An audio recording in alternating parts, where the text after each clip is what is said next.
Dear student, you are most welcome to our educational channel mechanical Pandit और मैं आपके प्यारे पांडे सर। आज हम लोग बात करने वाले हैं characteristics of the vibration. Basically it is the part of mechanical vibration, जो कि हम लोग कई सारे लेक्चर पढ़ चुके हैं। आज उसी सीक्वेंस में कैरेक्टरिस्टिक्स ऑफ द वाइब्रेशन, जैसे हम डे टू डे लाइफ में बोलते हैं कि फलाने का कैरेक्टरिस्टिक्स अच्छा नहीं है, तो what is the parameter to जज देयर कैरेक्टर, किसी का कैरेक्टर जज करने के लिए वो कौन से पैरामीटर है, वही आज हम लोग वाइब्रेशन के अंदर डिस्कस करेंगे। अब वाइब्रेटिंग एलिमेंट्स में हम बता चुके हैं कि वाइब्रेशन के अपने मैकेनिकल वाइब्रेशन की यदि बात करें तो there are 3 important elements, spring, damper and mass. ठीक है। अब जो इसमें वाइब्रेशन की यदि बात करें तो वाइब्रेशन मतलब क्या, मोशन। और यदि मोशन नहीं होगा, ठीक है ना, मोशन नहीं होगा तो वाइब्रेशन भी नहीं होगा। ठीक है। अब बोलिएगा सर मोशन नहीं होगा तो किस तरह का मोशन, तो किस तरह का मोशन होना चाहिए, ठीक है ना, तो रिपीटिंग मोशन। क्या बोलते हैं इसको, रिपीटिंग मोशन।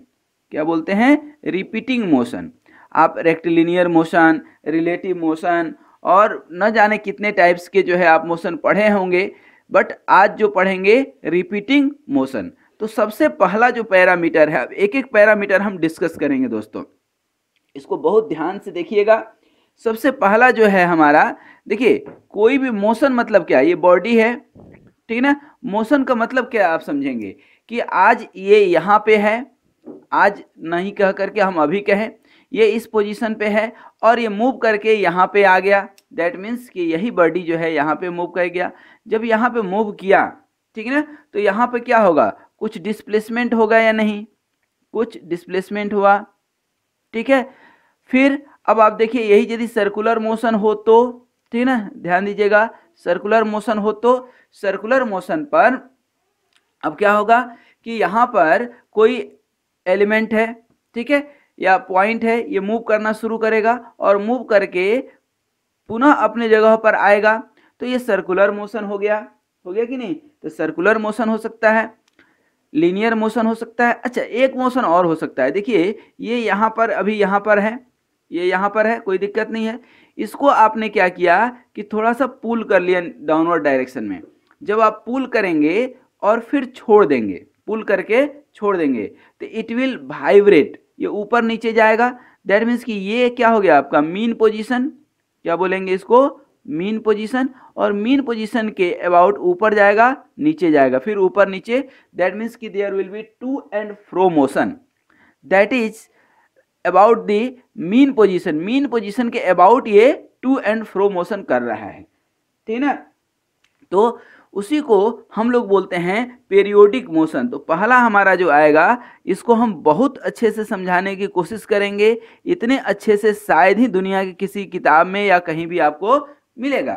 ठीक है, ये मेरी अपनी कोशिश है, बट ट्राई टू अंडरस्टैंड कि हम क्या आपको बताना चाहते हैं। यदि समझ में आ जाए तब फिर इस चैनल को आप जो है प्रमोट कीजिए।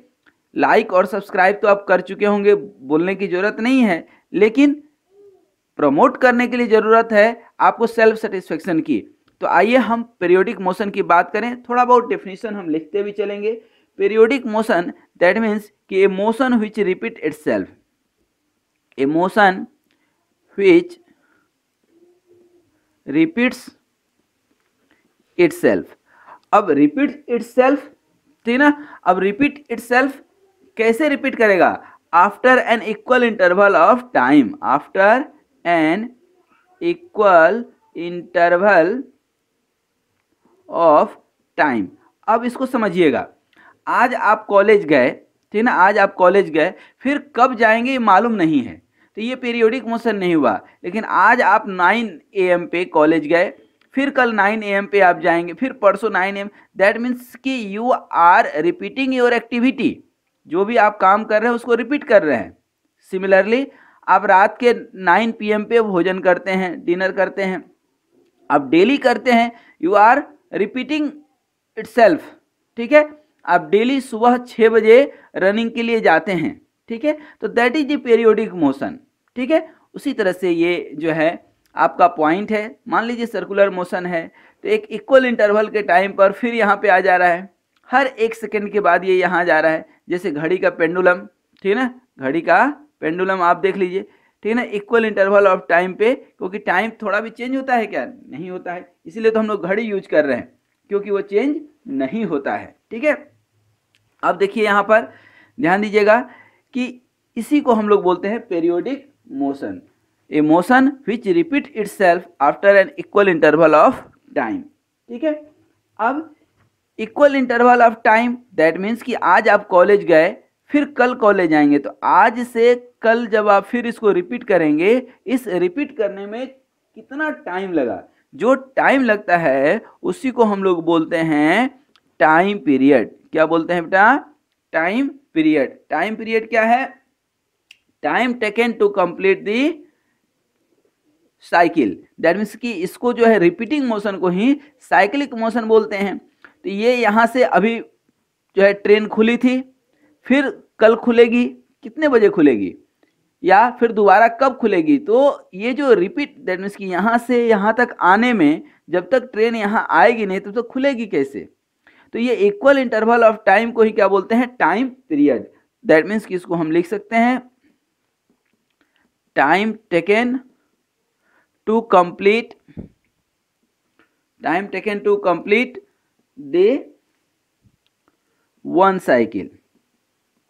वन साइकिल को कंप्लीट करने में जो टाइम लगा उसी को हम लोग बोलते हैं टाइम पीरियड, ठीक है। या इसी को हम बोलते हैं कि मान लीजिए कि टाइम जो है इस साइक्लिक मोशन को कंप्लीट करने में 1 मिनट लगा, उल्टा भी बोल सकते हैं कि 1 मिनट में कितनी बार साइकिल कंप्लीट कर सकता है।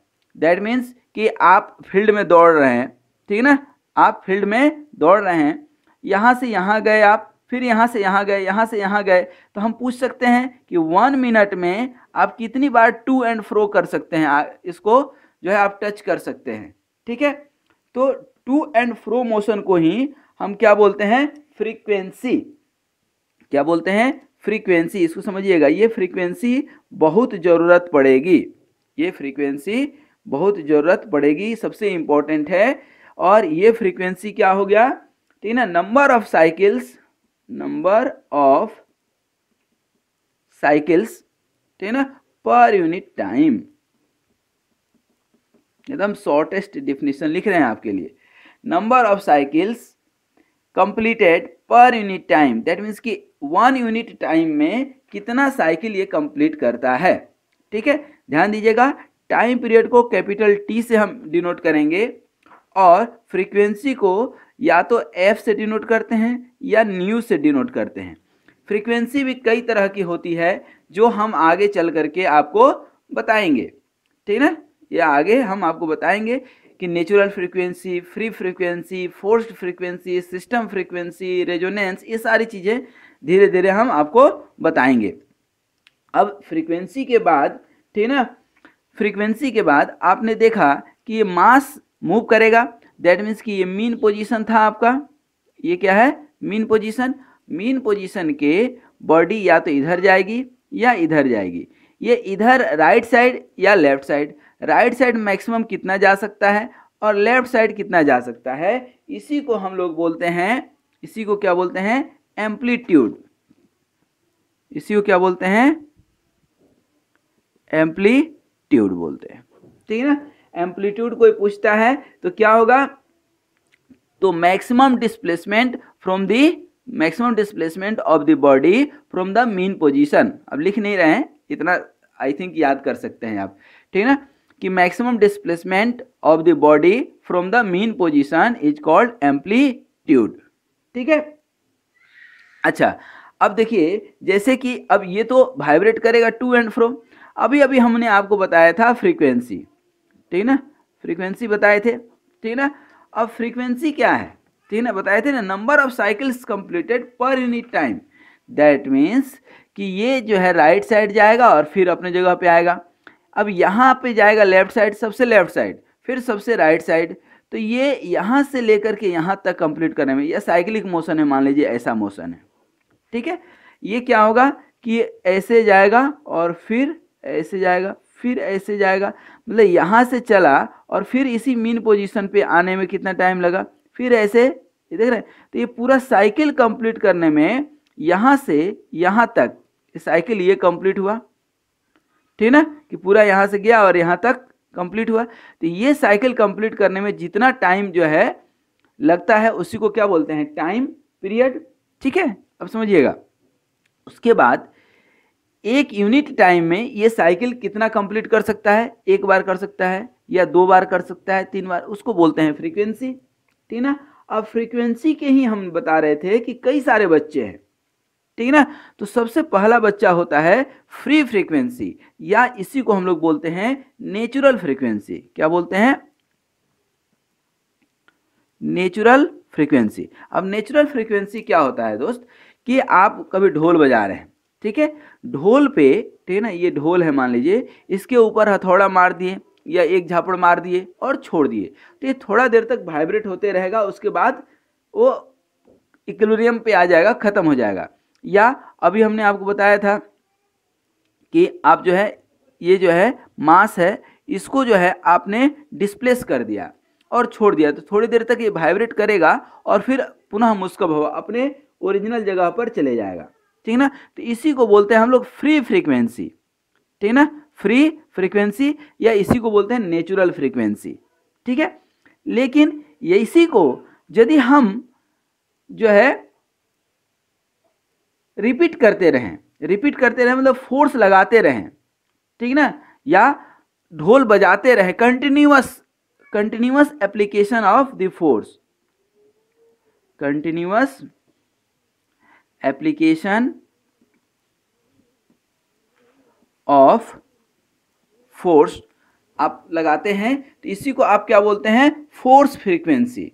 ठीक है। या इसी को हम लोग बोलते हैं हार्मोनिकली एक्साइटेड वाइब्रेशन, ठीक है ना, या फ्रीक्वेंसी ऑफ एक्साइटेशन। ठीक है। अब देखिए यहाँ पर किसी भी सिस्टम में आप अलग अलग फोर्स लगाएंगे, अलग अलग सिचुएशन बनेगा, तो अलग अलग फ्रीक्वेंसी निकल करके आएगा, ठीक है ना। तो यहाँ पर फ्रीक्वेंसी मान लीजिए, अब हम बात कर रहे हैं नेचुरल फ्रीक्वेंसी की, तो यह फ्रीक्वेंसी मान लीजिए कभी 1 हर्ट्ज आया, कभी 0.5 हर्ट्ज आ गया, कभी 50 हर्ट्ज आ जाएगा, कुछ भी आ सकता है ना। तो इसमें जो सबसे लोएस्ट फ्रीक्वेंसी होगा कौन सा है, यही है फ्रीक्वेंसी, सबसे लोएस्ट फ्रीक्वेंसी। तो द फंडामेंट, इस फ्रीक्वेंसी को ही हम लोग फंडामेंटल मोड ऑफ वाइब्रेशन बोलते हैं। क्या बोलते हैं, fundamental mode of vibration. That means जो है द सिस्टम, ठीक ना, सिस्टम या मोड हैविंग दी, मोड कहें या सिस्टम, ठीक ना, सिस्टम या mode having lowest frequency, having lowest frequency is called, क्या बोलते हैं इसको, is called fundamental mode of vibration. Fundamental frequency या फंडामेंटल मोड ऑफ वाइब्रेशन बोलते हैं इसको। ठीक है, याद रहेगा, ठीक ना। तो कोई पूछता है कि what is fundamental mode of vibration, तो basically fundamental mode of vibration उसको बोलते हैं जब आपकी फ्रीक्वेंसी सबसे कम हो, लोएस्ट हो। ठीक है, अब ध्यान दीजिए, ठीक ना। अब यहाँ पर अभी तक क्या क्या पढ़ लिया हम लोग, पेरियोडिक मोशन पढ़ लिए, time period, frequency, amplitude, natural frequency, frequency का ही दूसरा बच्चा है नेचुरल फ्रीक्वेंसी। अब देखिए पेरियोडिक मोशन की बात कर रहे थे। अब ये तो पेरियोडिक मोशन हमने क्या समझा था कि motion which repeat itself after an equal interval of time, ठीक ना।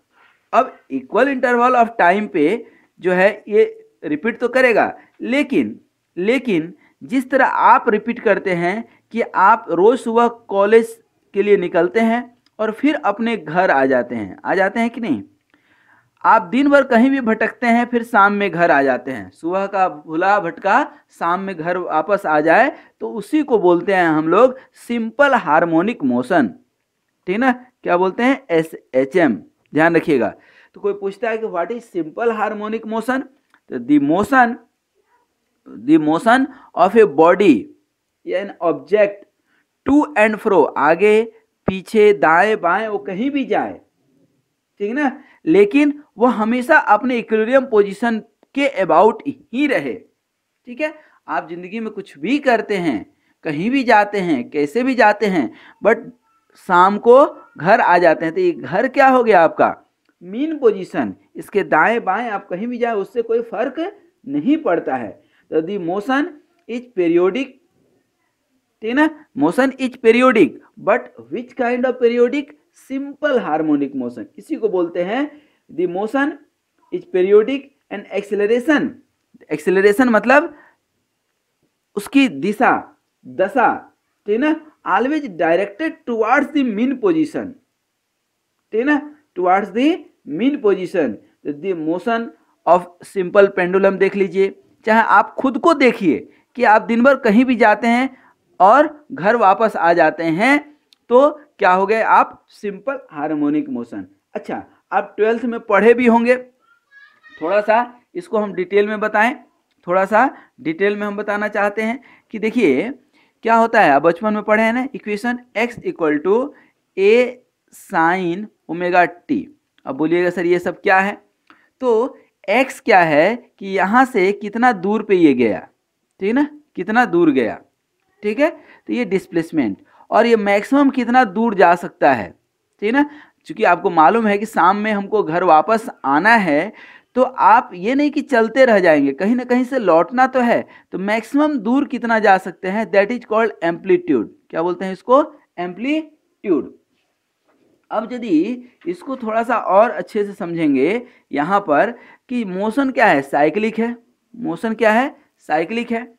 अब इसको, इस पॉइंट को आप ध्यान दीजिए, यहाँ से आप निकले, ठीक है ना, और यहाँ से पहुँच करके कहाँ पहुँचे, यहाँ पे पहुँच गए, दैट मीन्स कि ये जो है डिस्प्लेसमेंट, ठीक है ना, ये जो है ये रेडियस कितना रहेगा, एम्पलीट्यूड हो गया, ये अपने आप में कांस्टेंट रहेगा, ये एंगल कुछ होगा, होगा कि नहीं, इसी एंगल को अब इस वेलोसिटी से आप कितना जा रहे हैं, एंगुलर वेलोसिटी, ठीक है ना, कुछ होगा और कुछ टाइम लगेगा, तो इसी को हम लोग बोलते हैं ओमेगा टी, ठीक ना।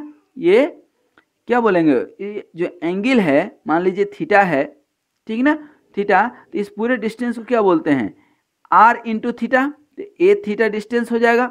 तो उसी तरह से ये ओमेगा टी, अब इसका प्रोजेक्शन यहाँ पे आप गिरा दीजिए, तो इसका कुछ होगा कि नहीं वैल्यू, और इसका भी कुछ वैल्यू होगा,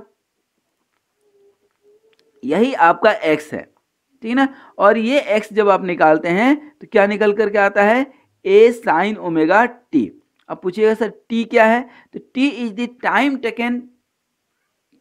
taken to displace this distance, that means कि x डिस्टेंस ट्रेवल करने में जो टाइम लगा।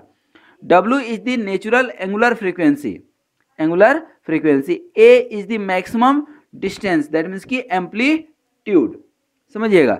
तो अब आप क्या निकाल लिए यहाँ पर, यहाँ पे मैं समझा रहा हूँ थोड़ा समझिएगा, x equal to A sine omega t, तो ये क्या हो गया डिस्प्लेसमेंट। इसकी यदि हम वेलोसिटी निकालते हैं D X by D T, और D X by D T को x डॉट लिखेंगे, तो ये क्या हो जाएगा, इसका डिफ्रेंशिएशन कीजिए, तो a और ओमेगा क्या हो जाएगा बाहर, और फिर क्या आ जाएगा साइन का कॉस ओमेगा टी हो जाएगा कि नहीं, तो a omega cos omega T, फिर इसका एक्सेलरेशन थोड़ा सा निकाल दीजिए, D x upon D T square, और इसको लिखेंगे x डबल डॉट, और ये क्या हो जाएगा a ओमेगा तो है ही पहले से, कॉस ओमेगा टी का डिफ्रेंशिएशन क्या होगा omega into minus sign omega T, that means कि a omega square sine omega T, ठीक ना। और देखिए तो दोस्त a साइन ओमेगा टी को x लिख सकते हैं कि नहीं, a साइन ओमेगा टी को x लिख सकते हैं, तो ये क्या हो जाएगा minus omega square a sine omega T, यहाँ पे देखिए ये ऐसे कर लिया है, माइनस ओमेगा स्क्वायर को कॉमन ले लीजिए, तो क्या हो जाएगा a साइन ओमेगा टी, और ये a साइन ओमेगा टी के जगह पे क्या लिख सकते हैं हम x, तो ये क्या होगा minus omega square x, that means कि x डबल डॉट जो निकला वो प्रोपोर्शनल किसके हो गया माइनस x के, ठीक है ना। माइनस x मतलब क्या डिस्प्लेसमेंट, दैट मीन्स कि acceleration is directly proportional to this displacement in opposite direction. Opposite direction का मतलब यहाँ पर है कि यह जो है मीन पोजीशन है और ये जो है आपका क्या है, बॉडी है। ये बॉडी इधर चले जाए या इधर चले जाए, कहीं भी आप ले जाएंगे, लेफ्ट या राइट, ये माइनस इंडिकेट करता है कि ये हमेशा मीन पोजीशन की ओर जाने की कोशिश करेगा। जैसे गाय का एक बछड़ा को आप कितना भी दूर लेकर के चले जाए, उसको छोड़ देंगे तो कहाँ जाने की कोशिश करेगा, अपने मम्मी के पास। जैसे ये स्प्रिंग है, हमने अभी बताया कि इस स्प्रिंग को आप कितना भी खींच लीजिए, जब छोड़ेंगे तो ये कहाँ जाकर के रुकने की कोशिश करेगा, अपने मीन पोजीशन पे। ठीक है, मीन पोजीशन पे। तो ध्यान दीजिएगा कि ये जो है आपका, ठीक ना, acceleration is directly proportional to the displacement and this motion is directly towards the mean position, always directed towards the mean position। ठीक है, तो यही जब एक्सेलरेशन आपका क्या हो, डायरेक्टली और इनडायरेक्टली कह सकते हैं कि यदि मीन पोजीशन के टुवार्ड्स भागने की कोशिश करे तो उसी को हम लोग क्या बोलते हैं दोस्त, क्या बोलते हैं, सिंपल हार्मोनिक मोशन। ठीक है, और आप बोलेंगे सर हार्मोनिक मोशन तो सिंपल हार्मोनिक मोशन, तो हार्मोनिक मोशन क्या होता है, ठीक ना। तो हार्मोनिक मोशन का मतलब होता है कि ये मोशन विच इज रिपीटिंग, ठीक ना, रिपीटिंग, ठीक ना, सिंपल रिपीटिंग। यदि वो रिपीट कर रहा है तो हार्मोनिक मोशन है, ठीक ना। ध्यान दीजिएगा, after an equal interval of time पे यदि रिपीट कर रहा है, after an equal interval of time पे, तो क्या हो जाएगा, पेरियोडिक मोशन हो जाएगा। ठीक है, पेरियोडिक मोशन हो जाएगा। और यही मोशन यदि हमेशा मीन पोजीशन के टुवार्ड्स जो है जाने की कोशिश करे, ठीक ना, एक्सेलरेशन डायरेक्टली प्रोपोर्शनल हो किसके, डिस्प्लेसमेंट के, ठीक ना, तो उसी को हम लोग क्या बोलते हैं, एसएचएम, सिंपल हार्मोनिक मोशन। ठीक है दोस्तों, तो कैरेक्टरिस्टिक्स ऑफ वाइब्रेशन में अभी तक हम लोग सिर्फ मोशन के बारे में पढ़े हैं। Motion, periodic motion, time period, frequency हमने पढ़ाया। उसके बाद आपको नेचुरल फ्रीक्वेंसी बता दिए, एम्पलीट्यूड बता दिए, सिंपल हार्मोनिक मोशन भी बता दिए और सिंपल हार्मोनिक मोशन का पूरा डिस्क्रिप्शन भी बता दिए। ठीक है, अब जो है हम लोग छठा सातवां जो है टॉपिक जो पढ़ेंगे, ये टॉपिक है हमारा बहुत इंपॉर्टेंट टॉपिक, मतलब कैरेक्टरिस्टिक्स, कैरेक्टरिस्टिक्स की हम बात कर रहे हैं। तो जो हम लोग सेवंथ कैरेक्टरिस्टिक्स पढ़ेंगे वह है हमारा डिग्री ऑफ फ्रीडम, बहुत इंपॉर्टेंट है। और ये आप लोग पिछले क्लास में पढ़े भी होंगे, कौन से क्लास में, स्ट्रेंथ ऑफ मटेरियल में या थ्योरी ऑफ मशीन में, ठीक ना। अब देखिए ये डिग्री ऑफ फ्रीडम है, कुछ बच्चे इसको उल्टा पढ़ लेते हैं, एफओडी, फ्री बॉडी डायग्राम बता देते हैं। ठीक है, तो ऐसे नहीं पढ़ना है, डिग्री ऑफ फ्रीडम। अब डिग्री ऑफ फ्रीडम क्या है कि देखिए कोई भी जो है बॉडी है, ठीक है ना, तो कितने तरह से मूव कर सकता है, ठीक है ना। तो यदि हम यहाँ पर बात करें, ठीक है ना, एक्स डायरेक्शन में, वाई डायरेक्शन में, जेड डायरेक्शन में, तो जेड डायरेक्शन, ये तीन डायरेक्शन में मूव कर सकता है कि नहीं, इंडिपेंडेंट। तो basically degree of freedom is nothing, just it is the independent coordinate system, independent parameter, number of independent coordinate, ठीक है ना। तो डिग्री ऑफ फ्रीडम को आप डिफाइन कर सकते हैं क्या, minimum number of independent parameter, independent, अब यहाँ पैरामीटर के जगह पे कोऑर्डिनेट लिख लीजिए तो ज़्यादा अच्छा है, कोऑर्डिनेट, ठीक है ना, required to specify the motion of a system, ठीक है ना। तो minimum number of independent coordinate required to specify the motion of a system, ठीक है। अब पूछिएगा सर ये कैसे स्पेसिफाई करेगा, ठीक है। तो अब आप देखिए ना, जरा सा देखिए कि ये मान लीजिए कोई सिस्टम है आपका, ठीक है, ये कोई सिस्टम है, फिक्स सिस्टम है, ठीक है ना, और यहाँ पर एक स्प्रिंग आपने और इसको ऐसे यहाँ पे रोलर लगा दिया और एक ये ऐसे कर दिया आपने। अब देखिए तो ये जो मास है, ठीक ना, या तो इधर जाएगा या इधर जाएगा, दो में से कहीं भी एक तरफ जाएगा। तो ये सिर्फ एक्स डायरेक्शन में मूव कर सकता है, वाई डायरेक्शन में मूव कर सकता है क्या? नहीं कर सकता है। तो डिग्री ऑफ फ्रीडम कितना होगा? 1। ठीक है, होगा या नहीं? ठीक है। उसी तरह से यदि इसी मास को हम ऐसे कर दें, ठीक ना, अब देखिए, अब ये मास है, ठीक ना, इसको अब समझ लीजिएगा अच्छे से, ठीक ना, इसको अच्छे से समझ लेंगे तो आपका काम हो गया। अब यदि ये मूव कर रहा है तो ऐसे, ठीक ना, लॉन्गिट्यूडिनली मूव कर सकता है, तो डिग्री ऑफ फ्रीडम कितना हो गया? अब सिर्फ लॉन्गिट्यूडिनल मूव कर रहा है तो 1। यदि यही ट्रांसवर्स में मूव करने लगे, इस डायरेक्शन में भी और इस डायरेक्शन में भी, ठीक ना, तो डिग्री ऑफ फ्रीडम कितना हो जाएगा? 2 लॉन्गिट्यूडिनल और प्लस ट्रांसवर्स मोशन, ठीक ना। अच्छा, यही जो है मीन पोजीशन के अबाउट रोटेट भी करने लगे, ठीक ना, ट्विस्ट ले ले, ठीक ना, तो दैट इज जी क्या हो जाएगा? वो आपका क्या हो जाएगा?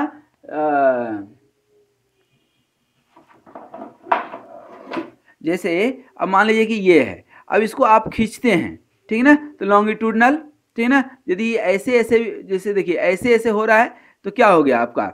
सिर्फ और सिर्फ लॉन्गिट्यूडनल, ठीक ना, इसको खींचेंगे तो वाइब्रेट हो जाएगा। अब यही यदि ट्विस्ट करने लगे, देखिए ये यदि ट्विस्ट करने लगे ऐसे, ठीक ना, रोटेट भी करने लगे तो क्या हो गया आपका? टोर्सनल या ट्विस्टिंग। तो डिग्री ऑफ फ्रीडम यहाँ पे कितना हो जाएगा? 3 हो जाएगा। कैसे 3 हो जाएगा साहब? कि यहाँ पे सिर्फ लॉन्गिट्यूडनल था, यहाँ लॉन्गिट्यूडनल प्लस क्या? ट्रांसवर्स, और यहाँ पे लॉन्गिट्यूडनल, ट्रांसवर्स एंड ट्विस्टिंग, तीनों आ गया, तो डिग्री ऑफ फ्रीडम 3 हो गया, ठीक ना। तो दैट डिपेंड्स कि कितने कोऑर्डिनेट सिस्टम की जरूरत पड़ती है। अब कोऑर्डिनेट में आप बचपन से XYZ पढ़ते आ रहे हैं, इसलिए हम XYZ का भी समझा दिए हैं कि एक्स डायरेक्शन में सिर्फ मूव कर सकता है तो एक कोऑर्डिनेट, वाई भी मूव कर सकता है तो 2, जेड भी मूव कर सकता है तो 3। इसी में ट्विस्टिंग भी आ जाए, रोटेशनल भी आ जाए, एंगुलर भी हो जाए। जैसे कोई बॉल फेंकते हैं, आप क्रिकेट खेलते होंगे जरूर, उसका बॉल फेंकते हैं तो क्या हो रहा है? वो रोटेट भी कर रहा है, स्पिन भी कर रहा है, XYZ तीनों डायरेक्शन में मूव भी कर रहा है, तो उसका डिग्री ऑफ फ्रीडम 3, 4 हो सकता है, ठीक है ना, और होता ही है, ठीक है ना, क्योंकि XYZ तो वेरी कर ही रहा है और अपने एक्सिस पे, अपने सेंटर पे वह बॉल, स्फेरिकल बॉल जो है रोटेट भी कर रहा है, तो डिग्री ऑफ फ्रीडम कितना हो गया? 4।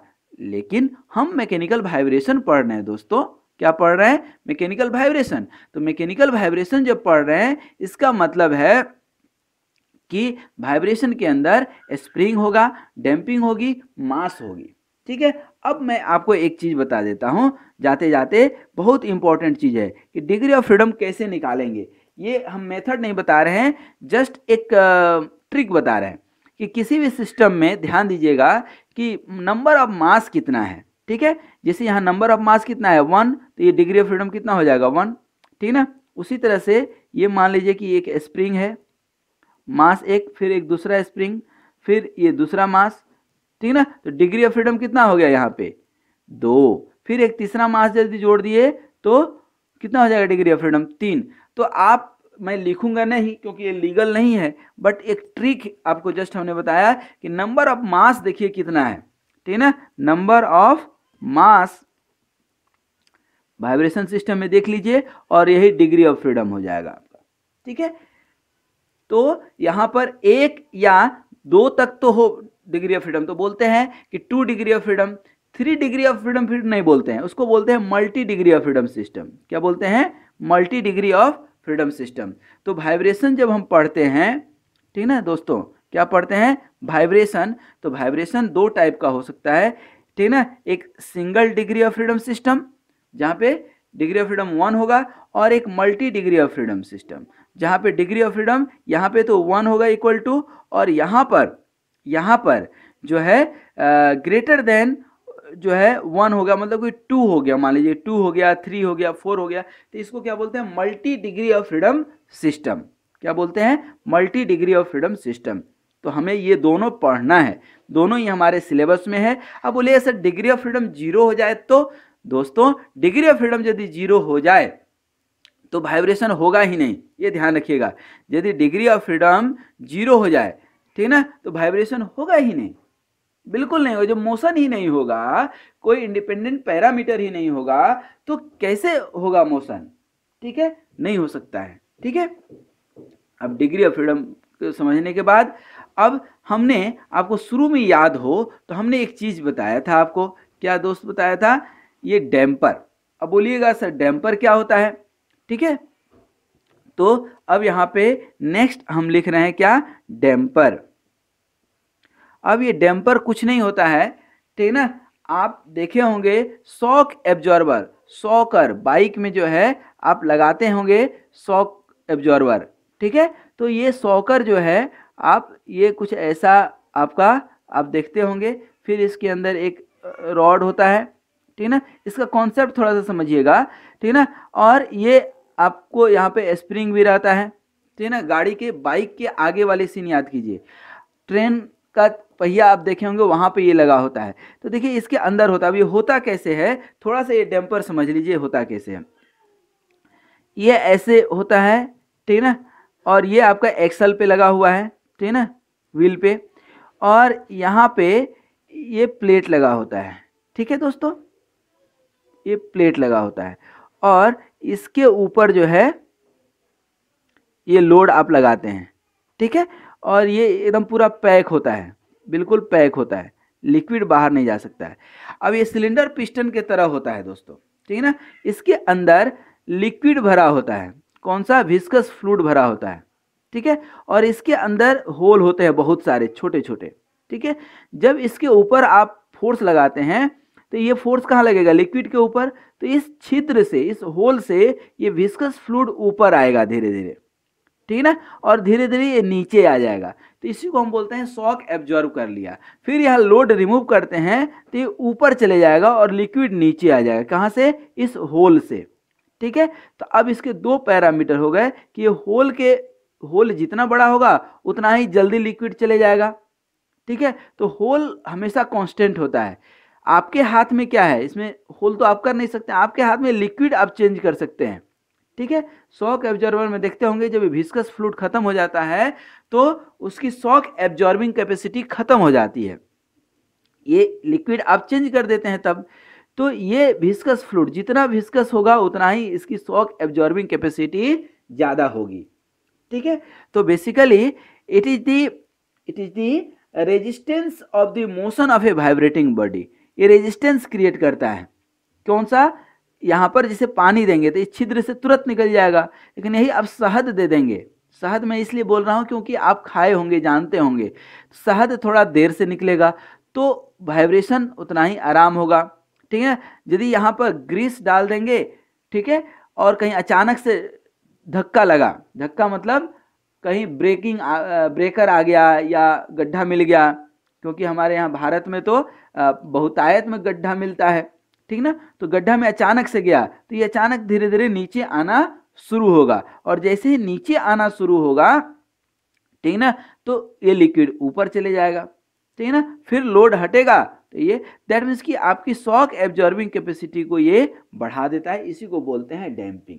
ठीक है, अब कोई पूछता है टेक्निकली, अब ये फिजिकली तो आप समझ गए, टेक्निकली कोई पूछता है तो क्या बोलेंगे? तो resistance of the motion to a vibrating body. तो डैम्पिंग क्या है? डैम्पर तो एक इक्विपमेंट्स का नाम है, और इस फेनोमेना को बोलते हैं हम लोग क्या? डैम्पिंग। ठीक है ना, अब डैम्पिंग और समझना हो तो आप समझ लीजिए कि आप रुई के गद्दे पे घर में सोफे पे उछल रहे हैं, कूद रहे हैं, तो वो भी क्या है? एक तरह से डैम्पिंग ही है। ठीक है, वो भी क्या है? डैम्पिंग ही है, ड्राई डैम्पिंग जो हम लोग पढ़ेंगे। तो रेजिस्टेंस टू दी मोशन, ठीक है, रेजिस्टेंस टू दी मोशन, ठीक है ना, तो vibration associated with the resistance, यहां लिख सकते हैं हम vibration associated to the vibration associated to the resistance of motion is called, ठीक है ना, इज कॉल्ड डैम्पिंग। अभी हम लोग पढ़ेंगे तो डैम्पिंग भी कई तरह का होता है, ठीक ना। डैम्पिंग की शादी हुई और इसके जो है 4 बच्चे हैं बेसिकली, ठीक ना। इन चारों बच्चों को हम एक सेपरेट लेक्चर में पढ़ाएंगे और उसका डिस्क्रिप्शन भी अपने इस लिंक में डाल देंगे, इसके डिस्क्रिप्शन बॉक्स में उसकी लिंक जो है इस डिस्क्रिप्शन बॉक्स में डाल देंगे तो आपको समझ में आएगा। बट हम थोड़ा सा याद दिला दें कि ये डैम्पिंग क्या होता है। तो डैम्पिंग एक तो आपने देखा, अभी हमने बताया कि एक तो विस्कस डैम्पिंग होता है दोस्तों, विस्कस डैम्पिंग जिसमें लिक्विड यूज करते हैं। दूसरा होता है सॉलिड फ्रिक्शन डैम्पिंग या ड्राई डैम्पिंग फ्रिक्शन, ठीक ना। दैट मीन्स कि एक बॉडी है और इसके ऊपर दूसरी बॉडी जो है मूव कर रही है, तो आप देखेंगे कि किसी किसी पे इजीली मूव कर जाता है, किसी किसी बॉडी पे इजीली मूव नहीं करता, मतलब इसके अंदर फ्रिक्शन ज़्यादा है, ठीक ना। तो इसी को सॉलिड फ्रिक्शन बोलते हैं, ये भी डैम्पिंग ही है अपने आप में, ठीक है।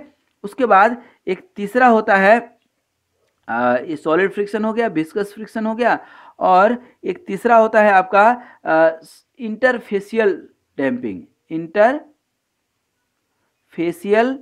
डैम्पिंग मतलब किसी जो है स्ट्रक्चर को आप डेंटिंग पेंटिंग जो कर देते हैं, ठीक ना, उसके जो लेयर बने हैं, जैसे आयरन है तो उसके भी बहुत सारे लेयर हैं, लकड़ी है तो उसका बहुत सारा लेयर है, ठीक ना। उस लेयर के चलते ही वो डैम्पिंग का काम करता है, मतलब फ्रिक्शन एब्जॉर्बर का काम करता है। कई जगह वाइब्रेशन से बचने के लिए जो है लकड़ी का गुटका लगा देते हैं, तो बेसिकली वो वुडन ब्लॉक जो है आपका, वो गुटका जिसको ब्लॉक हम बोल रहे हैं, वो ब्लॉक क्या काम करता है, वो फ्रिक्शन एब्जॉर्बर का काम करता है। तो बेसिकली इंटरफेशियल डैम्पिंग है, ठीक ना। क्या है, इंटरफेशियल डैम्पिंग, ठीक ना। उसके और एक होता है स्ट्रक्चरल डैम्पिंग, स्ट्रक्चरल डैम्पिंग चौथा। तो स्ट्रक्चरल डैम्पिंग क्या होता है, जो स्ट्रक्चर होता है, स्ट्रक्चर मतलब आप ट्रस मेंबर देखे होंगे, ठीक है, तो ट्रस में भी तो लगता है, ठीक है, डैम्पर, तो वो भी डैम्पर का काम करता है कई जगह पर, तो उसको भी हम लोग क्या बोलते हैं दोस्तों, स्ट्रक्चरल डैम्पिंग। तो ये आपकी जो 8th नंबर कैरेक्टरिस्टिक्स था, ठीक है ना, उसको हम लोग बोलते हैं डैम्पर, ठीक है।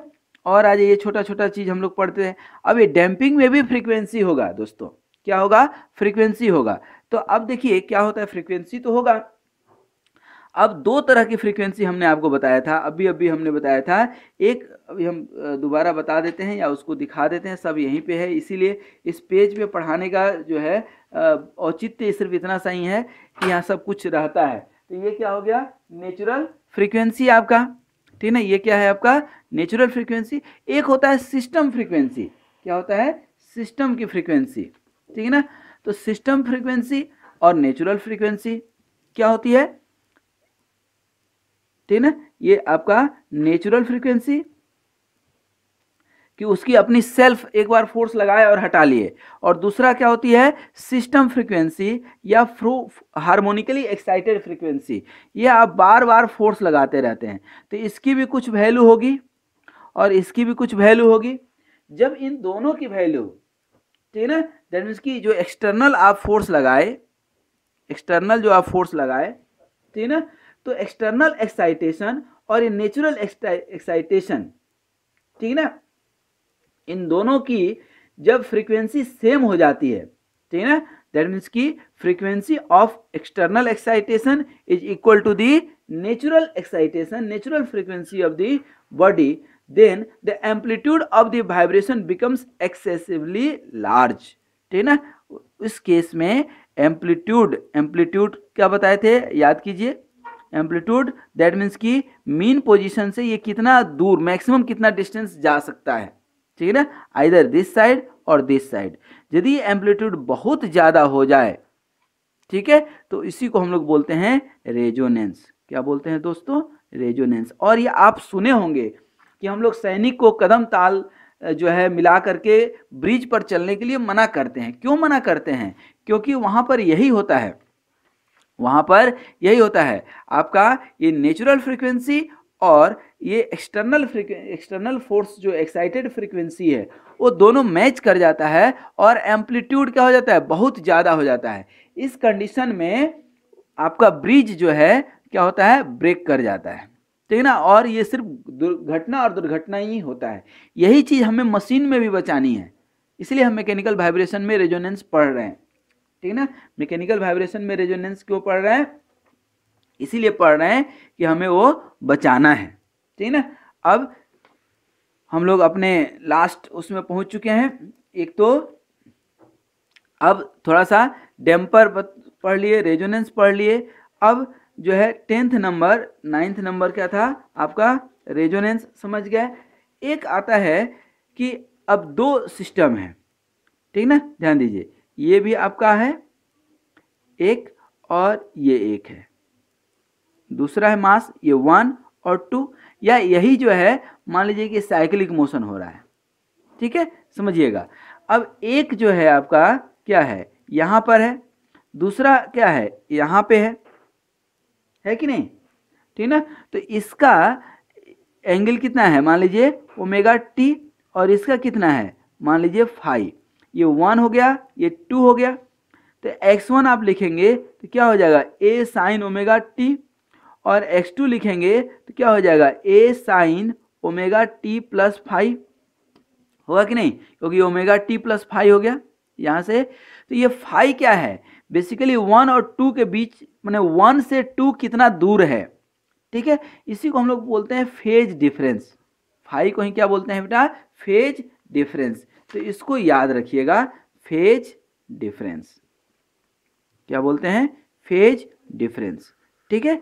मैं बहुत धीरे धीरे, बहुत आराम से पढ़ा रहा हूँ, सिर्फ इसलिए ताकि आपको ये सारी चीज़ें बहुत अच्छे से समझ में आ जाए। क्योंकि आप अपना समय दे रहे हैं और मैं इतना मेहनत कर रहा हूँ, तो चीज़ें समझ में आनी चाहिए एकदम पारदर्शिता के साथ, ठीक है। नहीं समझ में आएगी तो फिर मेरा भी मेहनत बेकार और आपका भी मेहनत बेकार, ठीक है। तो ये चीज़ समझिए, इसी को हम लोग बोलते हैं फेज डिफरेंस। अच्छा, फेज डिफरेंस ऐसा नहीं कि हमेशा पॉजिटिव होगा। मान लीजिए कि ये है आपका, ये कोई आपका सिस्टम है, ठीक है। ये 1 नंबर हुआ मान लीजिए, और ये क्या हुआ, 2 नंबर, ठीक ना। तो ये हमने ओमेगा टी लिखा था, और ये दोनों के बीच फाई। तो आप x1 लिखे क्या, a साइन ओमेगा टी, और x2 क्या लिखे, a sine omega t plus phi, पूरा जोड़ के। ऐसा भी तो हो सकता है कि ये जो आपका ये 2 नंबर है, यहाँ नहीं जा करके यहाँ आ जाए, और इस दोनों के बीच क्या हो जाए, फाई, ठीक है ना। ये मान लीजिए 3 हो गया।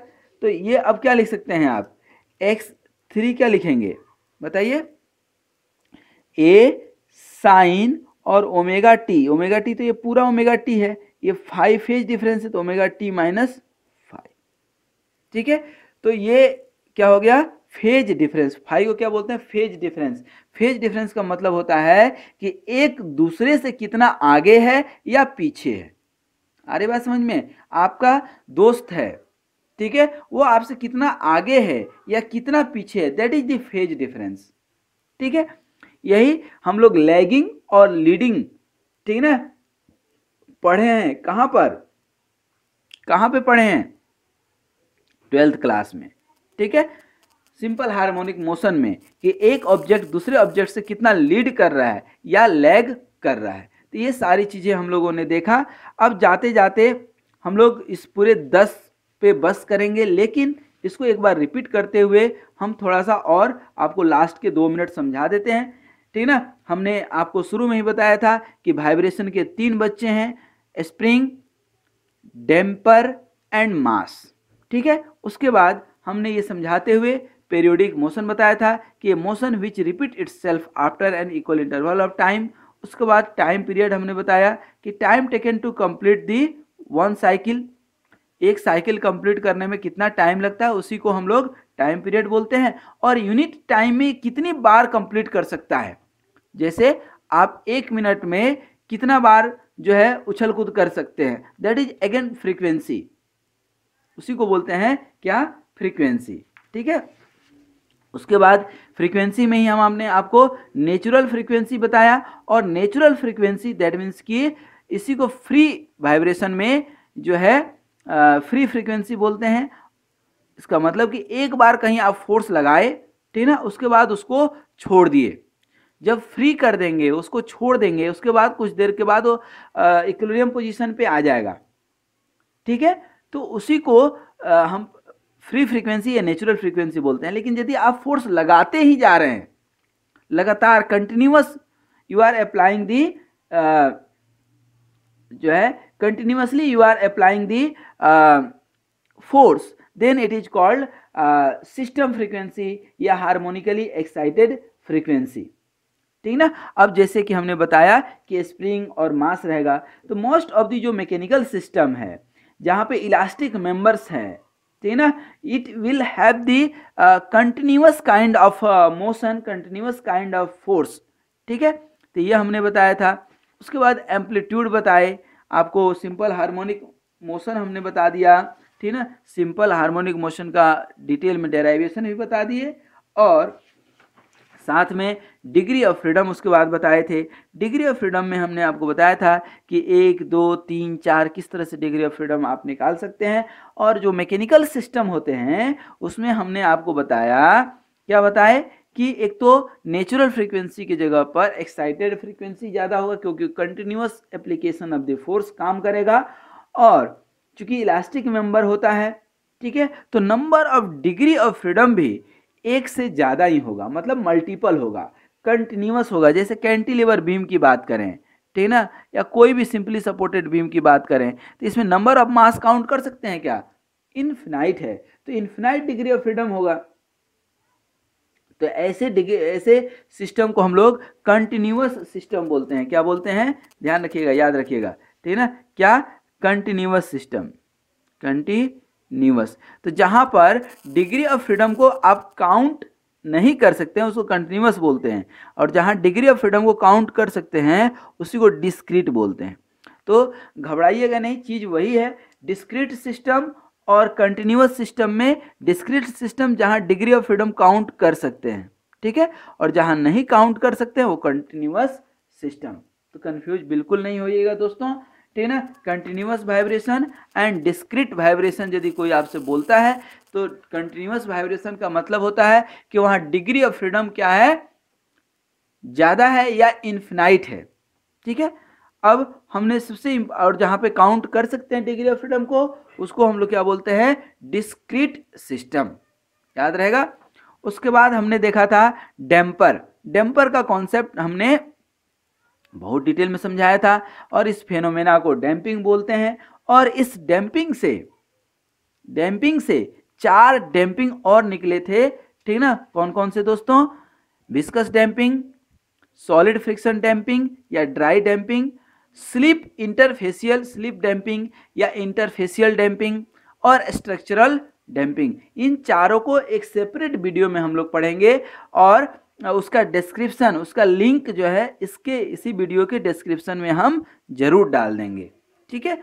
उसके बाद हमने रेजोनेंस बताया था, ठीक है ना, कि जब नेचुरल फ्रीक्वेंसी और एक्सटर्नल फ्रीक्वेंसी जो है सेम हो जाए उस समय एम्पलीट्यूड आपकी बहुत ज़्यादा हो जाती है और घटना के जगह दुर्घटना हो जाती है। और प्रायः मैकेनिकल में या ब्रिज में हमने आपको सिंपल एग्जांपल दिया कि सैनिक को कदम ताल मिला करके चलने ब्रिज के ऊपर नहीं बोलते हैं, क्योंकि वहाँ पर नेचुरल फ्रीक्वेंसी और एक्सटर्नल फ्रीक्वेंसी सेम हो जाती है, एम्पलीट्यूड ज़्यादा हो जाता है और ब्रिज धाराशायी हो जाता है, ठीक है। उसके बाद जाते जाते हमने फेज डिफरेंस का कॉन्सेप्ट आपको समझाया था, और ये हमने ये भी बता दिए फेज डिफरेंस प्लस भी हो सकता है, क्योंकि नाम ही है डिफरेंस, तो प्लस भी हो सकता है, माइनस भी हो सकता है। तो अब मैं ये उम्मीद करता हूँ कि आज का जो लेक्चर था हमारा मैकेनिकल वाइब्रेशन के अंदर कैरेक्टरिस्टिक्स ऑफ द वाइब्रेशन, आपने लगभग 40-50 मिनट समय गंवाया। समय गंवाए क्या, नहीं, यही समय आपने कमाया है, क्योंकि यहाँ से आपको कॉन्सेप्ट मिलता है। हमारे हर एक वीडियो में आपको कॉन्सेप्ट मिलेगा, ठीक है ना। आप हर एक वीडियो देखिए। मैं फिर से आपको बता दूं जाते जाते कि आप जब भी इस चैनल को, आपका अपना चैनल है, जब भी आप इसको ओपन करते हैं तो हमेशा प्लेलिस्ट में जाइए।